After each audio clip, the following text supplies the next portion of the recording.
Yo, what's up guys? In today's video I got a bunch of Chicago Bulls news and rumors. Also, thank you guys for all the love on my past video. I really do appreciate it. I also hope you guys had a great holiday and a good weekend with your family. But nonetheless, make sure you guys are subscribed to the channel. Leave a quick like on today's video. It takes a second, helps me out. And some comments and questions below today's video about all the news and rumors and updates that I'm about to jump into. So let's just jump right into it because it's been a busy holiday weekend for everyone and especially the Chicago Bulls.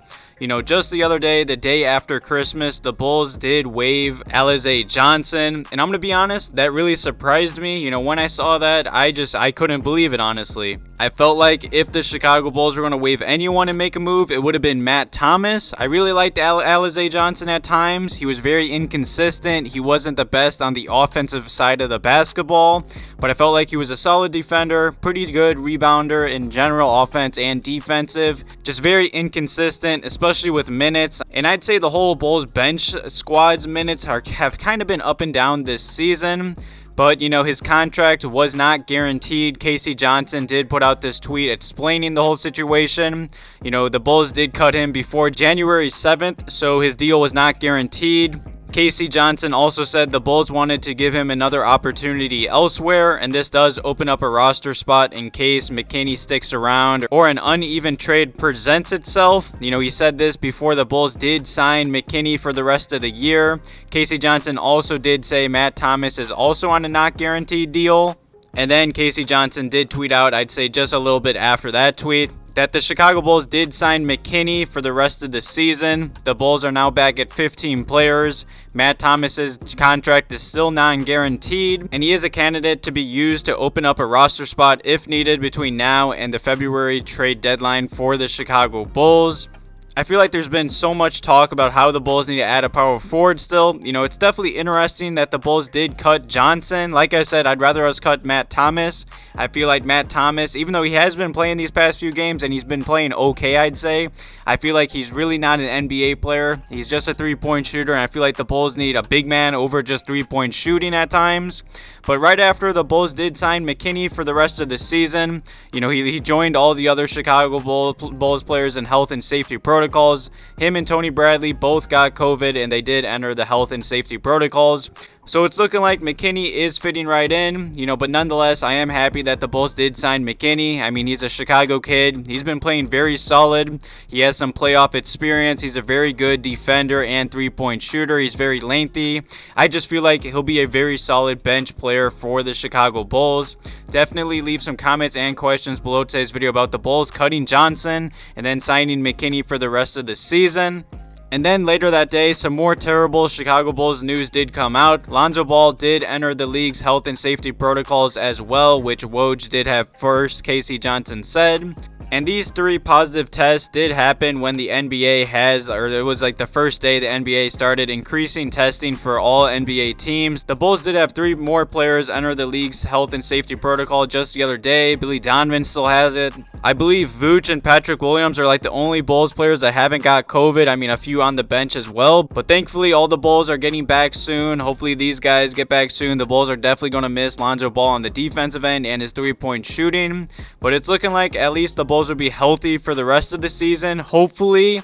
And one more quick little injury update. You know, Derrick Jones Jr. has been dealing with a hamstring, and the Bulls assistant coach Chris Fleming did say he'll likely be back in the very near future. Obviously, he didn't play last night against the Hawks, so that's some good news at least. The Bulls definitely miss him coming off the Bulls bench.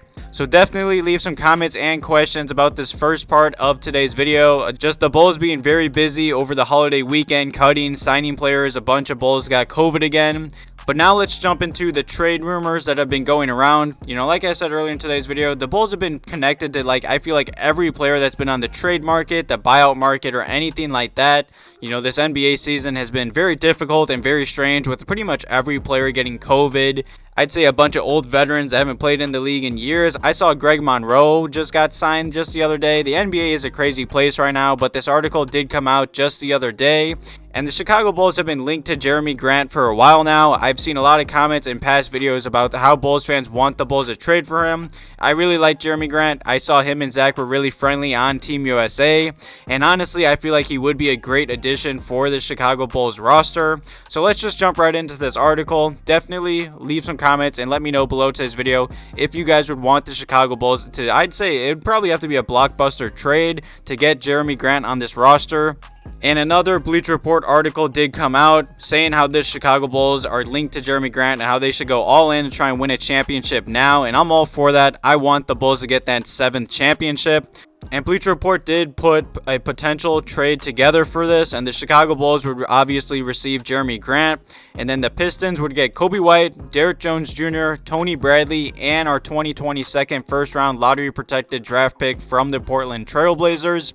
And I think I'd do this in a heartbeat. I just highly doubt the Pistons would. I mean, Coby White has potential. He's a walking bucket at times. He's just very inconsistent.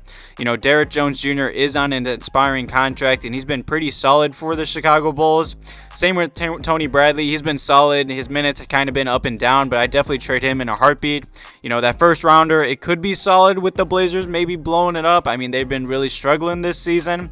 I would expect the Pistons to get a way better offer, say they do trade Jerami Grant. So let me know below today's video if you guys would do that trade. I mean, Jerami Grant is on a rebuilding team. He's only making about $19 million per season, and he's been putting up all-star numbers. You know, about $20 million per season for an all-star isn't really bad in the NBA. He's also only 27 years old. He's about to go into his prime. On the season, he's been playing really solid in about 33 minutes a night. He's been putting up about 20 points per game, shooting about 41% from the field, 33% from deep, about 5 rebounds, 3 assists, a steal, and a block a game as well. He is 6'8". He's very lengthy, a really good defender, a very good scorer. I mean, he is on a bad team. But throughout his NBA career, he's gotten better season by season. His shooting percentages have continued to go up and up every year. Like I said, I doubt the Pistons would ever accept this deal, but if the Pistons would want to trade him for that, I'd definitely take him in a heartbeat. I mean, the Bulls, who knows how long they have with Demar and Vuce playing this well, especially Demar. I mean, he's playing like an MVP candidate in the NBA. And Bleacher Report did say, you know, Grant is already what most people in Chicago probably hope Patrick Williams can become in the next 2 to 3 years. And I agree. I believe Patrick Williams can become Jerami Grant. It just depends if the Chicago Bulls are the team. I mean, the Bulls have, 3 All-Stars on this team. How many shots can Patrick Williams really get when he is healthy? I'm definitely down to try and acquire Jerami Grant. In my opinion, I feel like we'd probably have to trade Patrick Williams in that trade as well. But nonetheless, definitely leave some comments and questions below today's video talking about the past few Bulls games. Thank you guys for all the love on the channel and the past few videos. I really do appreciate it. Thank you guys for watching today's video. Have a good one.